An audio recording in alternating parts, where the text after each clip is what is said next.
2 বছরের ছোট্ট ছেলে আলামিন। ওর বাবা মা একটা অদ্ভুত সমস্যা নিয়ে চিকিৎসকের কাছে এসেছেন। 2 বছর বয়সে আলামিন ঠিকমতো হাঁটতে পারে না, এমনকি সোজা হয়ে দাঁড়াতেও পারে না। দেখা গেল আলামিন 1 বছর বয়স থেকেই ওয়াকার ব্যবহার করে। এই ওয়াকার ব্যবহারের কি পরিণতি হতে পারে তা নিয়েই আজকের পর্ব।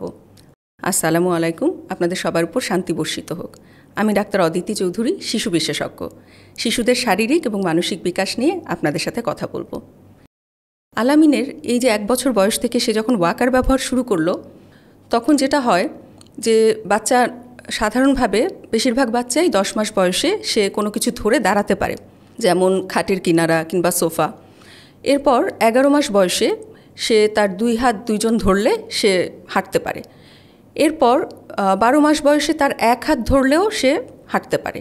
13 মাস বয়সে দেখা যায় সে মোটামুটিভাবে স্বাধীনভাবে কিছুটা একটু এলোমেলোভাবে হলেও হাঁটতে পারে। এরপর তো 13 মাসের পর সে মোটামুটি দৌড়াতে পারে। তো সাধারণভাবে এটা বিভিন্ন বাচ্চা ভেদে ডিফারেন্ট হতে পারে।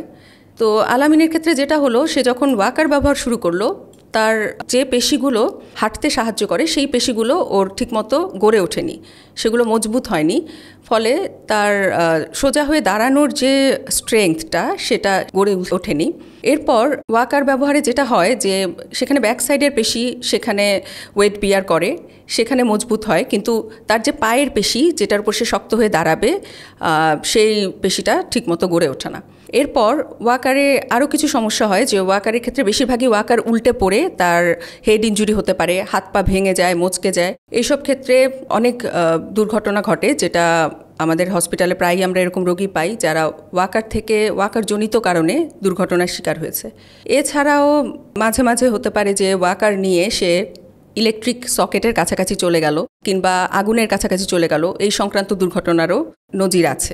এখন এই ওয়াকার ব্যবহারের জন্য বেশিরভাগ আত্মীয় স্বজন বা বাবা মারা ওয়াকারকে একটা উপহার হিসাবে বাচ্চাদেরকে দেন, কিন্তু আমেরিকান অ্যাসোসিয়েশন অফ পেডিয়াট্রিক্স ওনারা যেটা বলছেন যে এই ক্ষেত্রে ওয়াকার আসলে একেবারেই প্রোহিবিটেড, মানে ব্যবহার করাই যাবে না। এবং প্রাকৃতিকভাবে একজন শিশু যখন সে 10 মাস, 11 মাস এবং 12 মাস যেভাবে বললাম, যেভাবে তার হাঁটার একটা স্টেপ আছে, একটা স্টেজ আছে, এই স্টেজগুলো অতিক্রম না করলে সে কখনোই শক্তভাবে, সুন্দরভাবে এবং স্বাধীনভাবে হাঁটতে পারবে না। এই জন্য ওই সময় ওয়াকার দিয়ে তাকে সাহায্য করার বদলে আমরা ওয়াকার দিয়ে তার বরং ক্ষতিই করছি। এই জন্য এটা আমাদের সবসময় মাথায় রাখতে হবে যে একটা শিশুর ওয়াকার ব্যবহারের দরকার নেই। সে যেভাবে তার শারীরিক যেরকম সক্ষমতা গড়ে ওঠার কিছু স্টেজ আছে সেগুলো পার করলেই সে সঠিকভাবে হাঁটতে পারবে। এই জন্য আমাদের বাবা আমাদেরকে অনেক সচেতন হতে হবে এবং শিশু যেভাবে বেড়ে ওঠে প্রাকৃতিকভাবে তাকে সেভাবেই বড় হতে দিতে হবে। ওয়াকারের ব্যবহারকে পুরোপুরি নিরুৎসাহিত করুন। আপনারা নিজেদের সন্তানকেও ওয়াকার কিনে দেবেন না এবং অন্যের সন্তানকেও ওয়াকার ব্যবহারে উৎসাহিত করবেন না। ভালো থাকুন, সুস্থ থাকুন, নিয়মিত মেডিটেশন করুন আর বাচ্চাকে মনোযোগী সময় দিন। খোদা হাফেজ।